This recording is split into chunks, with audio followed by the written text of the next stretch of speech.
Le ministère de la guérison par Ellen White. Chapitre 17. L'emploi des remèdes. La maladie a toujours une cause. La négligence des lois de la santé lui ouvre la voie. Beaucoup souffrent par suite des fautes de leurs parents. Bien qu'ils ne soient pas responsables de ce qu'ont fait ces derniers, leur devoir est néanmoins de s'assurer qu'ils ne violent pas eux-mêmes les lois de la santé, qu'ils évitent les mauvaises habitudes de leurs parents et, par une façon de vivre rationnelle, se placent dans les meilleures conditions possibles. Le plus grand nombre, cependant, souffrent par leurs propres fautes. Ils négligent les principes de la santé dans leur manière de manger, de boire, de se vêtir et de travailler, et ces erreurs ont des conséquences inéluctables. Lorsque la maladie les surprend, au lieu d'en reconnaître la véritable cause, ils murmurent contre Dieu. Mais Dieu n'est pas responsable des souffrances résultant du mépris des lois naturelles. Le Seigneur nous a donné une certaine force vitale et des organes capables d'assurer les diverses fonctions de la vie, dans une parfaite harmonie. Si nous y prenons garde, nous maintiendrons en bon état le mécanisme délicat de notre organisme et la santé en résultera. Mais si nous gaspillons cette force vitale, notre système nerveux fera des emprunts à ses réserves et lorsqu'un organe sera malade, tous seront affectés. La nature supporte beaucoup d'abus sans révolte apparente, mais un jour vient où elle réagit et, par un effort énergique, cherche à se débarrasser des effets des mauvais traitements qu'elle a subis. C'est ce qu'on appelle la maladie, laquelle se manifeste par de la fièvre ou des douleurs. Les remèdes rationnels.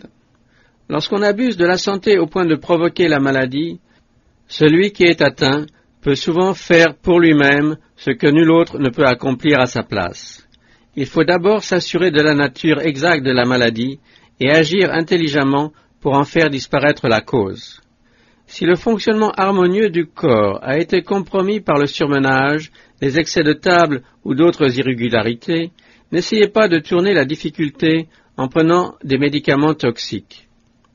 Les excès dans le manger sont souvent une cause de maladie. Ce dont la nourriture a le plus besoin dans ce cas, c'est d'être délivrée de la charge excessive qui lui a été imposée. Dans beaucoup de maladies, le meilleur remède est de supprimer 1 ou 2 repas afin que les organes digestifs surmenés puissent se reposer. Une cure de fruits pendant quelques jours produit souvent d'excellents résultats chez les intellectuels. Très souvent, la guérison est obtenue par une courte période de jeûne complet suivie d'un régime simple et modéré, le tout secondé par les efforts de la nature. Un régime frugal, pendant 1 mois ou 2, persuaderait bien des gens que le chemin du renoncement est aussi celui de la guérison. La cure de repos. Certains se rendent malades par surmenage. Pour cela, le repos complet, exempt de tout souci, accompagné d'un régime alimentaire très simple, est une chose essentielle. Ceux dont le cerveau est fatigué et qui ont les nerfs ébranlés par un travail sédentaire continuel seront soulagés en faisant un séjour à la campagne, loin des complications et des soucis de la vie. Se promener dans les champs et les bois, cueillir des fleurs, écouter le chant des oiseaux est pour eux le meilleur remède. Pour les malades et pour les bien portants, l'eau pure est l'un des plus précieux bienfaits du ciel. Son emploi judicieux procure la santé. Elle est le breuvage offert par Dieu aux hommes et aux animaux. Buvez-en beaucoup. Elle répond aux besoins de l'organisme et aide la nature à résister à la maladie. L'application externe de l'eau est l'un des moyens les plus faciles et les plus satisfaisants pour régulariser la circulation sanguine. Un bain froid ou neutre est un excellent tonique. Les bains chauds ouvrent les pores et facilitent l'élimination des impuretés. Pris chaud ou tiède, ils calment les nerfs et régularisent la circulation du sang. Mais beaucoup de gens n'ont jamais connu par expérience les bienfaits de l'usage de l'eau, et ils la craignent. Les traitements hydrothérapiques ne sont pas assez appréciés. Il est vrai que pour bien les appliquer, il faut faire un effort que beaucoup se refusent à fournir. Mais nul ne devrait rester dans l'ignorance ou dans l'indifférence à ce sujet. Les modes d'emploi de l'eau pour soulager ou pour combattre la maladie sont nombreux. Que chacun soit initié au plus simple. Que les mères en particulier sachent comment prendre soin des membres de leur famille, dans la santé comme dans la maladie. L'activité est une loi de notre être. Chaque organe du corps a sa fonction déterminée dont dépend sa force et son développement.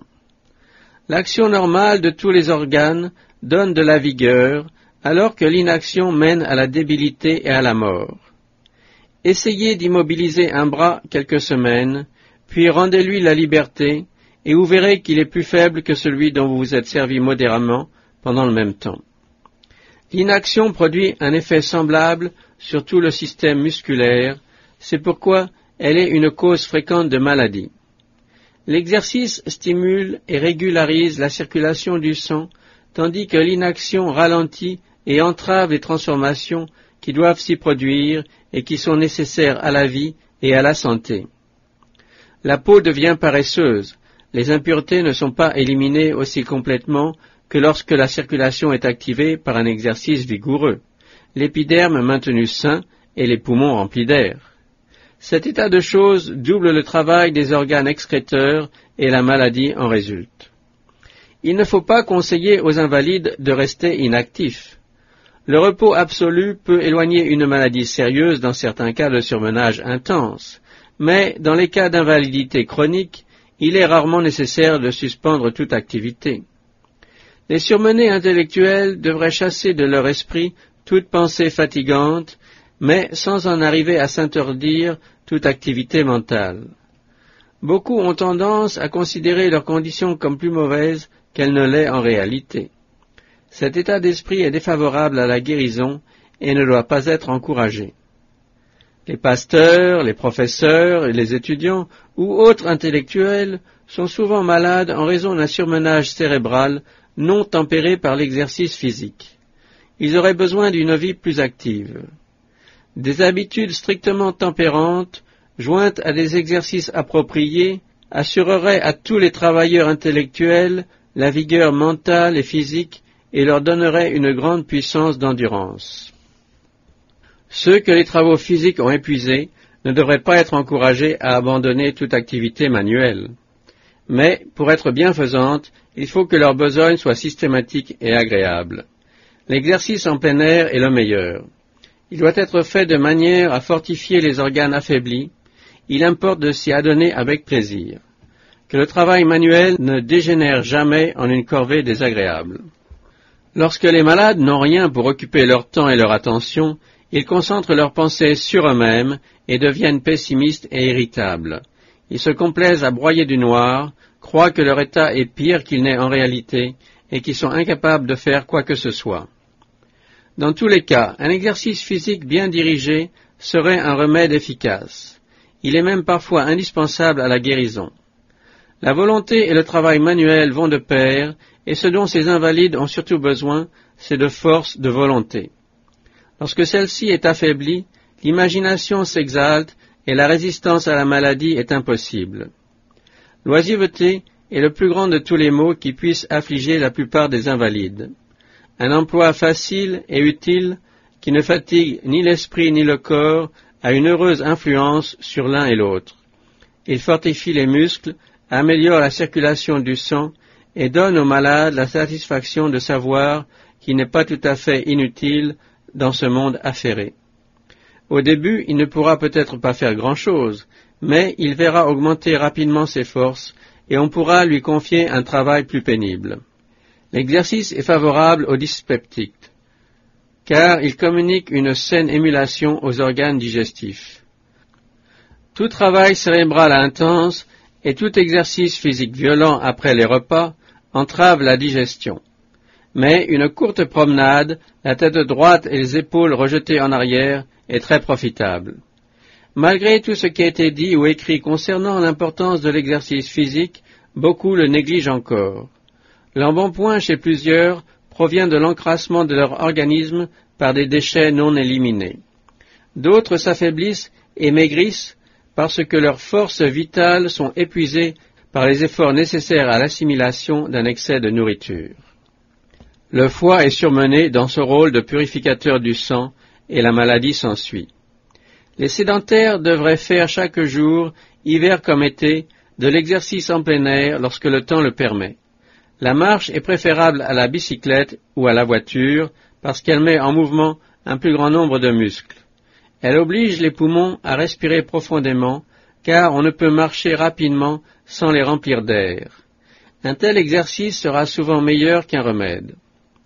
Les médecins ordonnent parfois un voyage sur l'océan, une saison aux eaux, un changement de climat, alors que, dans bien des cas, une nourriture frugale et un exercice agréable et sain rendraient la santé au malade tout en lui épargnant du temps et de l'argent.